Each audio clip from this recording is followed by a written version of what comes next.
Hello मेरे प्यारे प्यारे भाइयों, कैसे हैं आप सब। आज हम आपको बताने वाले हैं क्लास 6 चैप्टर नंबर 2 जो है पूर्णांक, उसे इंग्लिश में कहेंगे इंटीजर नंबर, जिसका हम एक्सरसाइज करवाने वाले हैं 2.2 का 1।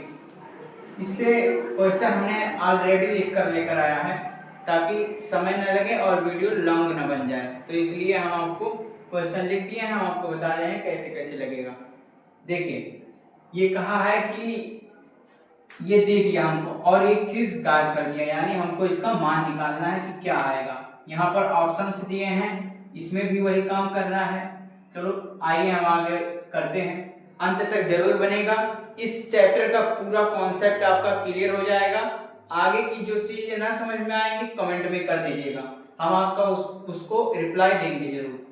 चलिए इसको देखते हैं। यहाँ पर आप देखिए कि यहाँ प्लस का 19 है और यहाँ पर माइनस का 19 है।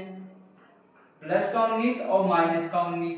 यहाँ पर प्लस का 23 माइनस का 23, प्लस का 25 और यहाँ पर माइनस का 25, प्लस का 29 और माइनस का 29 है।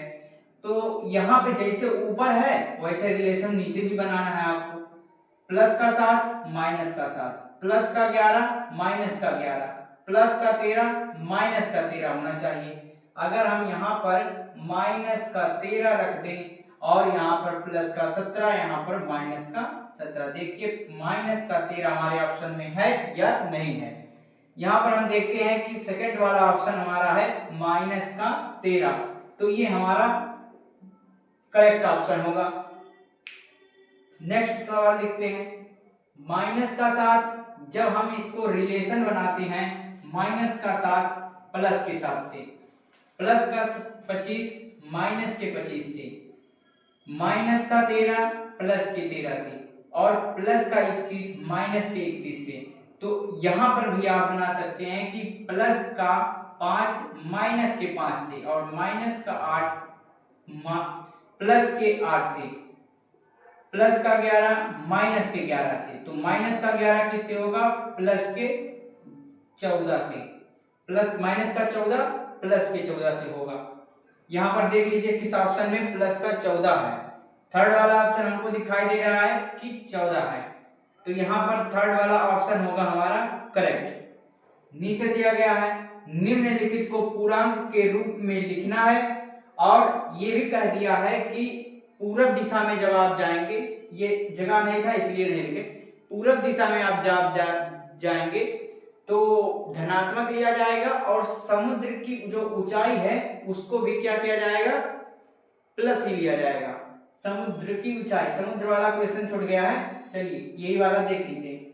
निम्नलिखित को पूर्णांक के रूप में लिखना है। शून्य से नीचे 4 डिग्री सेल्सियस का तापमान, जब आप शून्य से नीचे जाएंगे, जैसे कि ये आपका शून्य था, एक रेखा है, ये प्लस का 1 प्लस का 2 प्लस का 3 प्लस का 4, प्लस का 1 माइनस का 1 माइनस का 2 माइनस का 3 और माइनस का 4, ये हमारे होते हैं इंटीजर नंबर के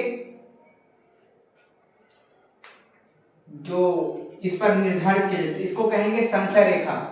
ठीक है, तो पहले हमको समझना है कि शून्य से नीचे कौन सी संख्याएं होती हैं। शून्य से नीचे हर ऋणात्मक संख्याएं आती हैं। कौन सी संख्याएं आती हैं? ऋणात्मक संख्याएं आती हैं, यानी ऋणात्मक पूर्णांक कह सकते हैं हम।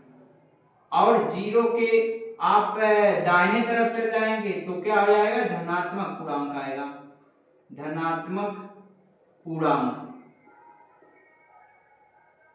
ठीक, तो यही हमारा कहा है कि जीरो से नीचे यानी माइनस की तरफ यानी 4 डिग्री सेल्सियस हमारा होगा, माइनस में आएगा, आंसर हमारा माइनस में आएगा। तो हम लिख सकते हैं -4 डिग्री सेल्सियस हमारा क्या होगा? आंसर होगा। ये आप आंसर में लिख सकते हैं। 7 कदम पूरब, लेकिन एक शर्त रखा गया है क्वेश्चन में लिखते समय, जब यहाँ आप लिखेंगे निम्नलिखित संख्याओं को पूर्णांक के रूप में लिखिए, इसके आगे एक और पैराग्राफ दिया गया है कि पूरब को पूरब के आगे यानी पूरब दिशा को धनात्मक मानेंगे और समुद्र तल से ऊंचाई जो रहेगी वो भी प्लस माना जाएगा। तो ये जो 7 कदम पूरब यानी पूरब दिशा ले गया है तो प्लस का 7 होगा। क्यों होगा? शर्त के अनुसार। किसके अनुसार? शर्त के अनुसार। शर्त के अनुसार, हमारे अनुसार नहीं भाई, शर्त के अनुसार। और जब भी आप लॉस लाते हैं, जैसे आप सामान खरीद कर आए, सामान आप बाजार से लेकर आए और बाजार से लेकर आए और कुछ उसमें नुकसान होगा या तो कुछ प्रॉफिट होगा। लॉस प्रॉफिट तो लगता ही रहता है बिजनेस में, लेकिन आप देखेंगे कि यहाँ पर लॉस हो रहा है। लॉस यानी हमारा घर से ही चला गया। किससे चला गया? घर से ही चला गया।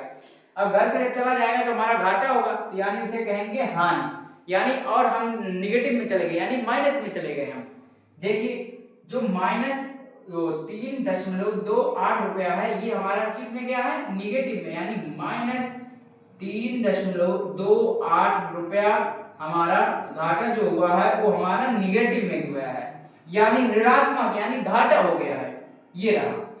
इसको देखिए, निम्नलिखित पूर्णांकों को योगात्मक प्रतिलोम लिखें। योगात्मक प्रतिलोम लिखना है। प्रतिलोम का मतलब जब भी आपको कहेगा प्रतिलोम तो आप समझ जाइएगा प्रति मतलब प्रतिलोम का मतलब ही उल्टा होता है। क्या होता है? उल्टा होता है। प्रतिलोम का मतलब उल्टा। तो आप अगर प्लस का 9 है तो यहाँ पर कर सकते हैं माइनस का 9। माइनस का 21 है, प्लस का 21 कर सकते हैं। प्लस का 39 है, माइनस का 39 कर सकते हैं। और माइनस के 41 को प्लस का 41 कर सकते हैं। और प्लस के 91 को माइनस का 91 कर सकते हैं। ये रहा प्रतिलोम। क्या रहा? प्रतिलोम। प्रतिलोम। और देखिए लास्ट वाला दिखा रहा है कि संख्या रेखा खींचिए। संख्या रेखा पर इन सभी पूर्णांकों को, निम्नलिखित पूर्णांकों को संख्या रेखा पर दर्शाइए। ये कहा है। संख्या रेखा हमने यहाँ पर बना दिया था, इसी को मान लेते हैं हम। पहला हमारा दिया है कि प्लस का 4 दर्शाइए। प्लस का 4 हमारा दाहिने तरफ जा रहा है तो धनात्मक पूर्णांक होगा। कौन सा पूर्णांक होगा? धनात्मक पूर्णांक। आप यहाँ लिख सकते हैं प्लस का 4। आपका ए यहां से ये वाला जगह होगा प्लस का 4। माइनस का 9 बोला है तो माइनस का 4, उसके बाद में माइनस का 5, उसके बाद में माइनस का 6, माइनस का 7, माइनस का, इस तरीके से हमें आगे तक ले जा सकते हैं इसको। अब जगह नहीं है तो आप लोग बना लीजिएगा और उसके बाद में 0 से लेकर यहाँ तक पार दीजिएगा। वही हमारा क्या हो जाएगा? -9 को संख्या रेखा पर आप दिखा देंगे। अब यहाँ पर +7 को दिखाना है। यहाँ पर +7 यानी कि आप +5 जा सकते हैं, +6 जा सकते हैं और +7 जा सकते हैं। तो यहाँ से आप उठाइएगा और यहाँ पर ले आइएगा तो ये क्या हो जाएगा? +7 आप यहाँ पर दर्शा देंगे। -3 दर्शाना है तो यहाँ से उठाइएगा -3 पर डन से पहुंच जाएगा। -6 पे यहाँ से उठाइएगा -6 पर डन से पहुंच जाइएगा। ठीक, ये रही संख्या रेखा पर खींचना। और जब भी प्रतिलोम, एक चीज आप ध्यान लीजिएगा, प्रतिलोम आया तो हमको जानना है कि उल्टा कहा है। क्या कहा है? उल्टा कहा है। तो ये सवाल ना, आगे का जो भी सवाल बच गया है, अब वीडियो लॉन्ग ना हो जाए इसलिए हम थोड़ा सा ही रखेंगे सवाल। अगर आपकी जरूरत के अनुसार कमेंट में कीजिएगा कि जरूरत है तो आगे हम जरूर पार्ट 2 लेकर आएंगे। ये पार्ट 1 मेरा। पार्ट 1 में आपका 5 सवाल एकदम फाइनल हो गया है। अगर जरूरत पड़ी तो हम आपको पार्ट 2 भी लेकर आएंगे नेक्स्ट वीडियो में। कमेंट में जरूर करिएगा वीडियो कैसा लगा, कमेंट कीजिएगा।